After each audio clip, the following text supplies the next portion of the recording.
Estou lendo o livro de Isaías, o estudo acerca do livro de Isaías a partir do capítulo 5, que é a ira do Senhor. 5 do versículo 24 em diante. Originariamente, Isaías pode ter falado as palavras dos versículos 24 e 25 em outro contexto. Observe que a Neb transpôs estes versículos para depois de 10.4. Os versículos 26 a 30 são novamente um oráculo separado. Mesmo assim, a ordem do capítulo 5 faz sentido como está.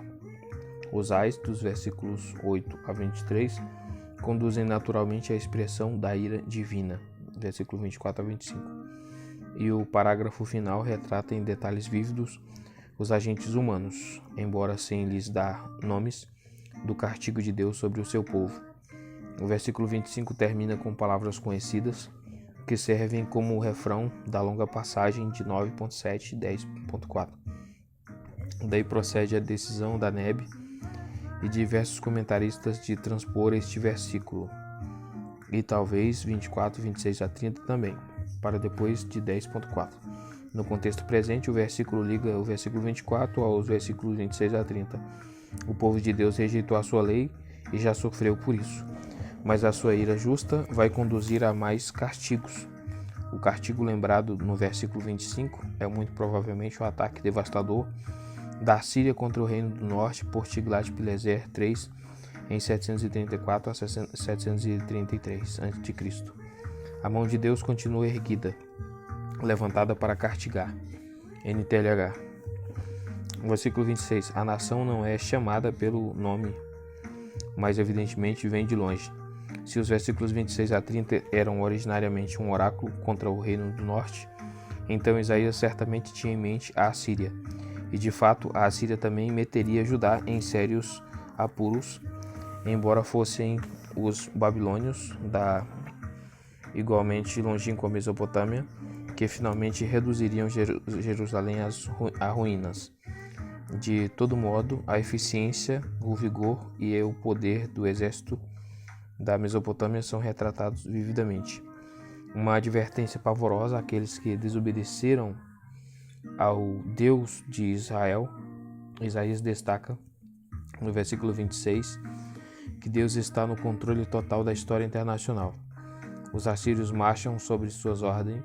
Essa lição, desenvolvida em 10.5, era muito necessária numa época em que muitos israelitas estariam prontos para admitir automaticamente que o Deus da Síria é que governavam o destino daquela poderosa nação.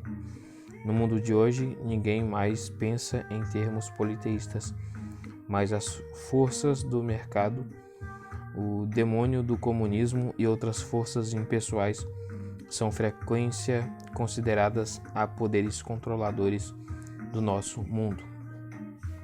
Isaías 2. Isaías e o rei Acais 6.1 a 12.6. O cerne dos capítulos 6 a 12 é considerado, em geral, o testemunho. 8.16 Ara, a NVI traz mandamento, documento CNBB. De Isaías.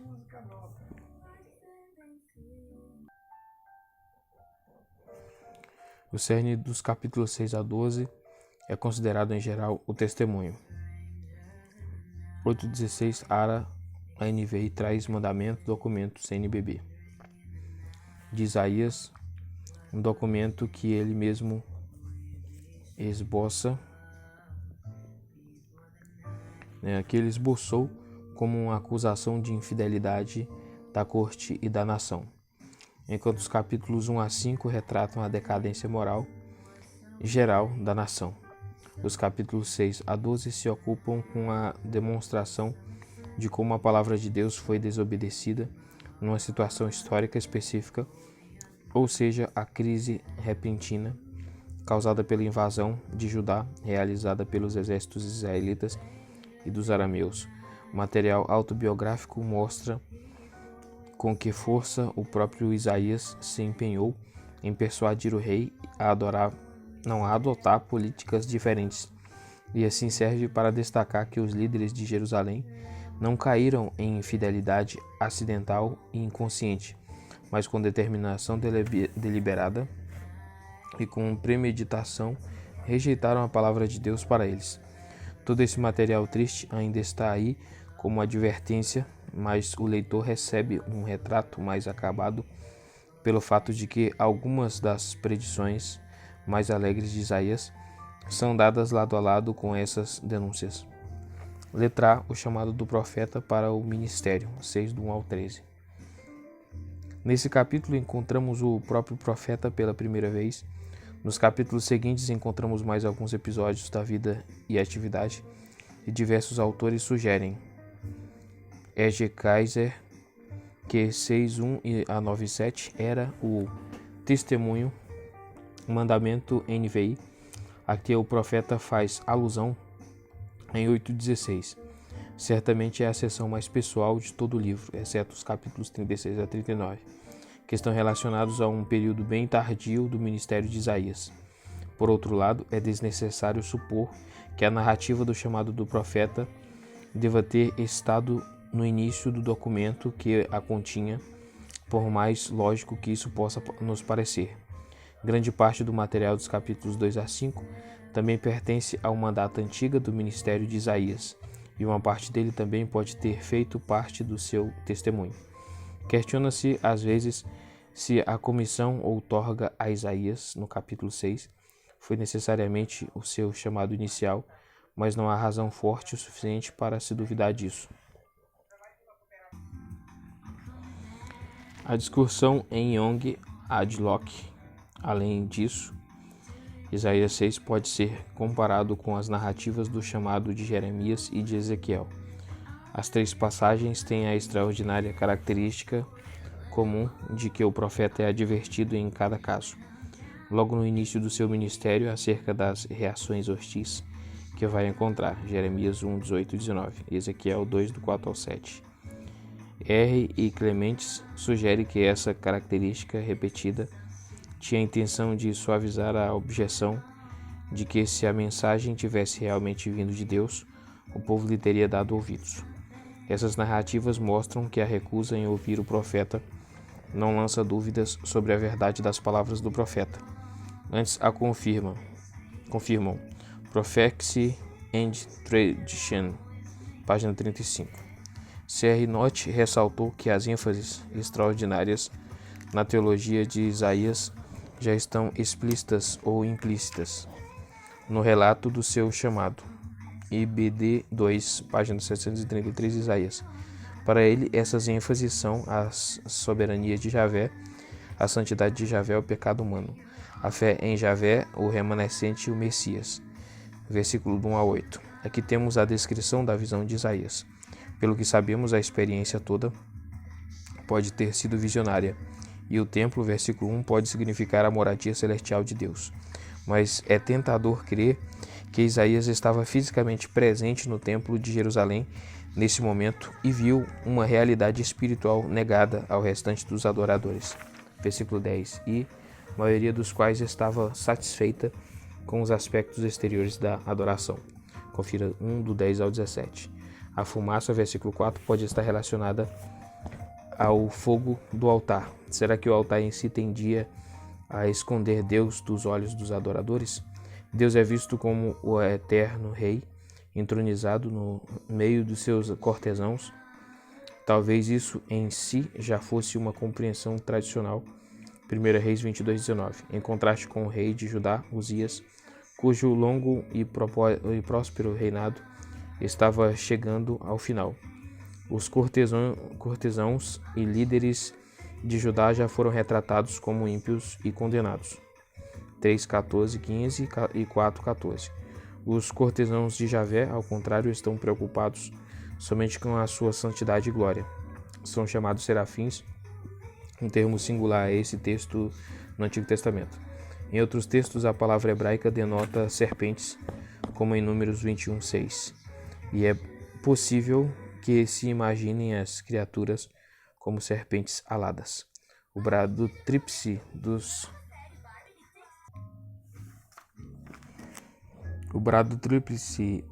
serafins, Santo, Santo, Santo, como Calvino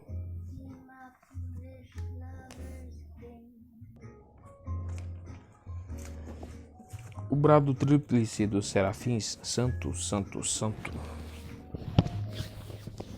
Como Calvino reconheceu, não há razão para encontrar nisso uma alusão à Trindade. Dá destaque ao fato por meio da repetição e a reação muito natural apropriada do profeta foi perceber e confessar a sua impureza e a de seu povo. A referência a lábios impuros certamente não é para sugerir que os seus atos eram mais santos do que suas palavras. Os lábios são destacados e mencionados porque a palavra falada era a ocupação do profeta. Assim, Isaías reconheceu a sua indignidade de ser profeta.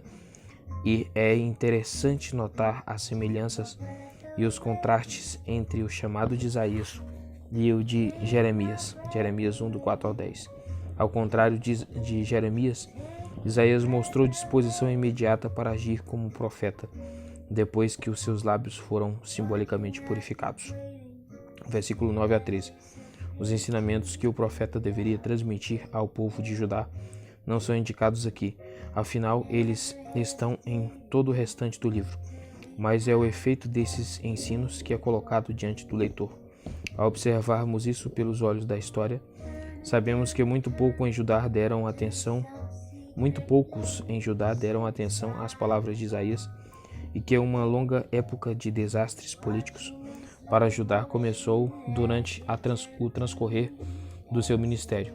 Mas Isaías não precisou observar isso pela lente da história. Já no seu chamado ficou claro para ele que o seu ministério seria notadamente impopular na sua geração, mas que o próprio fracasso estava ordenado por Deus.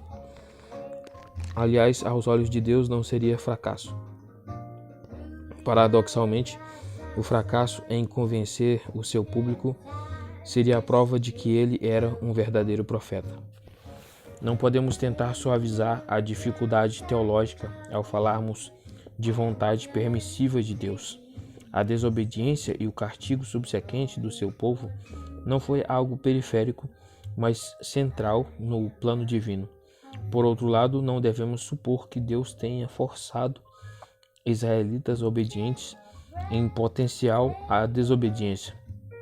Podemos encontrar um paralelo nos capítulos iniciais de Êxodo, em que se diz algumas vezes que Faraó endureceu o seu próprio coração, Êxodo 7, 22 e 23, e que outras vezes o seu coração foi endurecido por Deus, EG 9, 12. Em Isaías 6, o ponto teológico é que homens teimosos em virtude de sua arrogância foram impotentes para frustrar as intenções do Todo-Poderoso.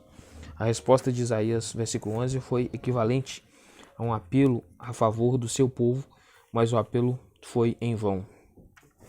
O único raio de esperança aparece no final do versículo 13.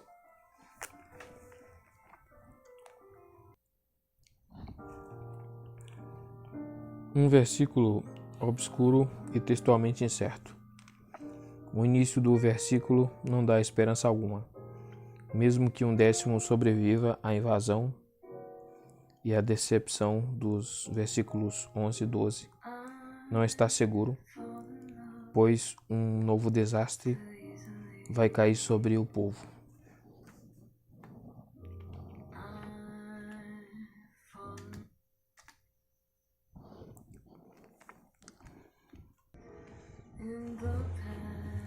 O início do versículo não dá esperança alguma. Mesmo que um décimo sobreviva à invasão e à deportação dos versículos 11 e 12, não estará seguro, pois um novo desastre vai cair sobre o povo. Por outro lado, até mesmo uma árvore derrubada deixa uma parte do tronco, toco NTLH, para trás, que pode se tornar a semente para um novo crescimento. Na NTLH, a última frase do versículo 13 está fora da citação. Em outras palavras, é um comentário editorial acerca do símile na comissão. A Nébia a omite completamente, visto que não está na Septuaginta. O versículo como um todo pode ser comparado com 10:33 e 11:1. A Santa Semente provavelmente é tanto o Messias quanto o remanescente justo do povo de Deus. O apelo ao rei Acais, 7 do 1 ao 9. O fracasso do ministério de Isaías, predito no seu chamado para a missão, foi exemplificado de forma bem evidente alguns anos mais tarde, na época da guerra sírio-efraimita, quando o próprio rei de Judá se mostrou cego para as realidades políticas e surdo para a palavra de Deus. O capítulo 7 ilustra assim o capítulo 6. A história é contada para o benefício do leitor e por isso inclui elementos de ampliação e explanação. Por exemplo, Acais certamente conhecia muito bem a situação esboçada por Isaías nos versículos 5 e 6.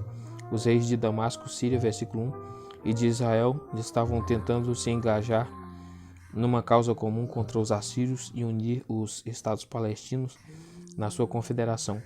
Judá, sob o governo do rei Acais, sabiamente resistiu às pressões diplomáticas, mas o resultado imediato disso foi que os exércitos sírio e israelita invadiram Judá e atacaram Jerusalém.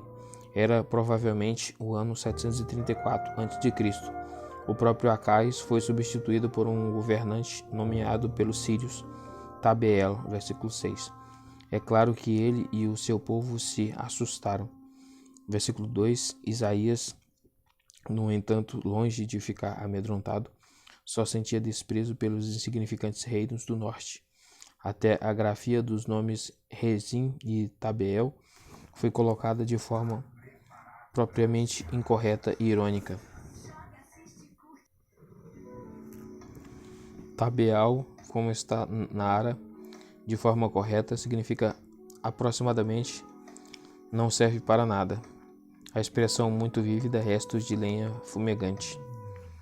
O versículo 4 é francamente desdenhosa. O cenário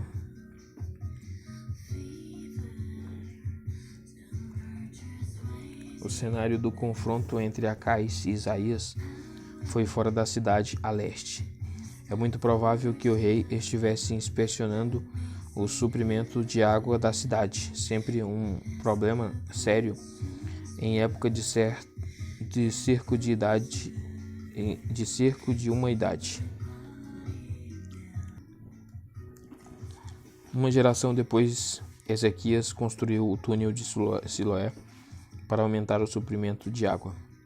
Na preparação para o cerco de Senaqueribe, qualquer que tenha sido a ocasião em que Jerusalém esteve cercada de todos os lados, o lugar em que Acais e Isaías se encontraram caiu nas mãos dos inimigos.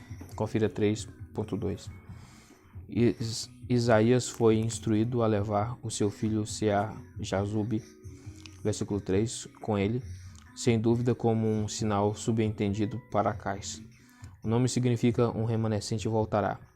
Um nome que significa, em primeiro lugar, a ameaça do desastre, especialmente deportação ou exílio, embora uma nota de esperança silenciosa não esteja ausente. O menino, evidentemente, já não era um bebê carregado nos braços, e podemos supor que ele tenha nascido logo após o chamado de Isaías, e que isso recebeu o nome que expressava tão bem a ameaça ajudada escrita em 6:11. O nome agora assumia um significado especial. Até aqui Judá tinha mal atraído a atenção da Assíria, mas apavorado pela invasão sírio-efraimita, Acais agora propôs buscar a ajuda da Assíria. 2 Reis 16, do 7 e 8. Assim fazendo de Judá um vassalo do poder imperial. Qualquer revolta futura contra a Assíria conduziria a invasão e deportação como castigo. Assim, o nome Sear-Jazube assumiu uma relevância que não tinha tido antes. O propósito de Isaías, em concordância com isso, foi dissuadir Acais de buscar o apoio assírio e persuadi-lo a compartilhar a fé inabalável de Deus, no Deus de Israel. Primeiramente, ele anunciou a promessa solene de Deus, de que as intenções de guerra de Damasco e Samaria não levariam a nada. O versículo 8 é difícil. Em primeiro lugar, a palavra traduzida por pois na introdução do versículo deveria ser traduzida por apesar de, para dar alguma sequência lógica ao pensamento. Em segundo lugar, a menção de 65 anos não é fácil de ser explicada, e talvez seja um leve erro do hebraico, em lugar de 6 ou 5 anos. 5 ou 6 anos, que evidentemente faz mais sentido assim JB em inglês, mas consulte comentários mais detalhados. O sentido geral dos versículos 8 e 9 aparentemente é que Rezim e Peca podem até ter o apoio de todos os recursos dos seus reinos, mas na realidade ainda assim são impotentes. Pode estar implicado aí também que Rezim e Peca são os governantes legítimos somente dos seus próprios reinos e que Acais é a cabeça legítima de Jerusalém. E Judá, confira J. Motier, Tyndale, Boletim 21, 1970, página 121. Último desafio lançado a Acais e seus conselheiros é mais um dos brilhantes jogos de palavras de Isaías. Se vocês não ficarem firmes na fé, no hebraico ta'aminu, com certeza não resistirão. No hebraico te'amenu. Uma tentativa de reproduzir o jogo de palavras na nota de rodapé da CNBB. A palavra de Deus era clara, a escolha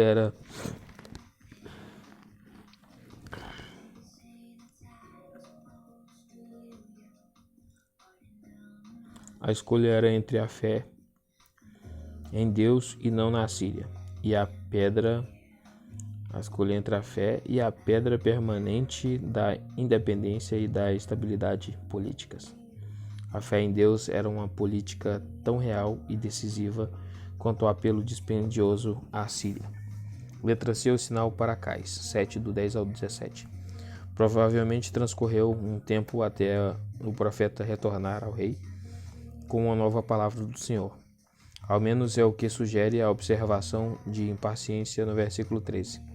A situação histórica ainda não mudou. A ameaça representada pelos invasores sírios e israelitas ainda está amedrontando Acais e seus conselheiros. A essa altura, Acais deve ter tomado a decisão de apelar para a Síria por auxílio militar, e é por isso que, por piedade aparente, Deuteronômio 6,16, ele se recusou a pedir um sinal de Deus. A última coisa que ele queria era uma prova palpável por meio de um sinal como relâmpago ou terremoto, de que tinha tomado a decisão errada. Assim ele rejeitou Deus. Observe como a expressão seu Deus no versículo 11 se torna meu Deus no versículo 13. Isaías havia predito anteriormente que os planos de Rezim e Peca não levariam a nada. Versículo 7, agora ele reafirma essa predição. Versículo 16. Em termos que sugerem claramente os efeitos terríveis da invasão assíria vindoura sobre Damasco e o reino do norte de Israel, e depois prossegue imediatamente versículo 17, profetizando que a chegada das forças assírias vai representar problemas maiores do que Judá jamais conheceu a sua história de reino independente. A última frase do versículo 17 não fazia parte do oráculo falado, mas foi acrescentado para o benefício do leitor. Assim, o que começou como promessa termina como ameaça. O alívio temporário causado pela queda dos inimigos atuais de Judá seria mais do que compensado pelo domínio e opressão do novo amigo e aliado de Judá, a Assíria. O alívio temporário seria como o proverbial calmaria antes da tempestade, o mero arauto das calamidades que se seguiriam. O rei Acais decidiu não pedir sinal algum, pois ele sabia que isso quase certamente seria embaraçoso para ele.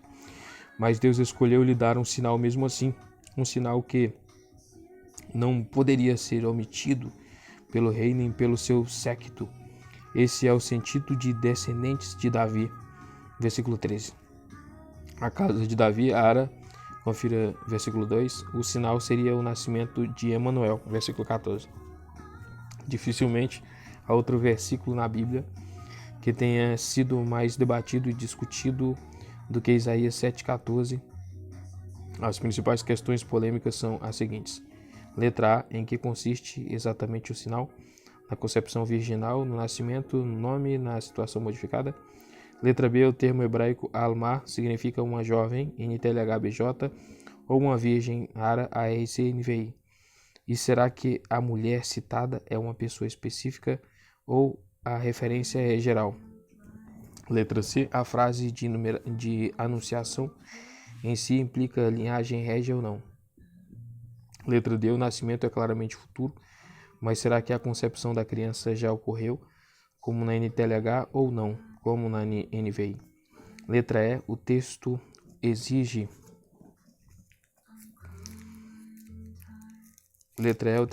um cumprimento imediato ou não? Comentários mais extensos e dicionários bíblicos devem ser consultados na busca de argumentos mais detalhados acerca dessas questões. No entanto, alguns pontos podem ser afirmados com certo grau de certeza. Letra A, nenhum cristão que leva Mateus 1:20 ao 23 a sério pode negar que o cumprimento definitivo desse texto ocorreu em Cristo. Mas mesmo assim, ainda ficam duas opções: o cumprimento único em Cristo, ou então o cumprimento duplo, um na época de Acais e outro no evento messiânico. A última opção, de fato, parece preferível em vista das seguintes considerações. Letra B. A palavra sinal, no hebraico ot, requer um cumprimento razoavelmente próximo. Uma predição pode ser feita para longo prazo, mas um sinal é, por definição, um sinalizador. Na situação contemporânea que aponta para um evento mais distante, especialmente F.J. Helfmeyer, T. Verbete ot. Letra C. Apesar de diversas tentativas de demonstrar o contrário, ainda permanece duvidoso se a palavra hebraica alma significa somente virgem.